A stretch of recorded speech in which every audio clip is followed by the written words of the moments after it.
যত পুষ্টি ডুবে মলয় ওই পুকুরের জলে আরে ভুল করে তুই নামিস না বাপ ওই পুকুরের জলে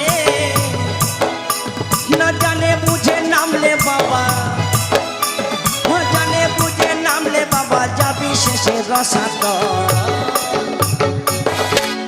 একটু হাতে তালে হবে না ও বাবা সোনা রে ও বাবা সোনা রে ও তুই যাস না বাবা পদ্মা পুকুরে ও বাবা সোনা রে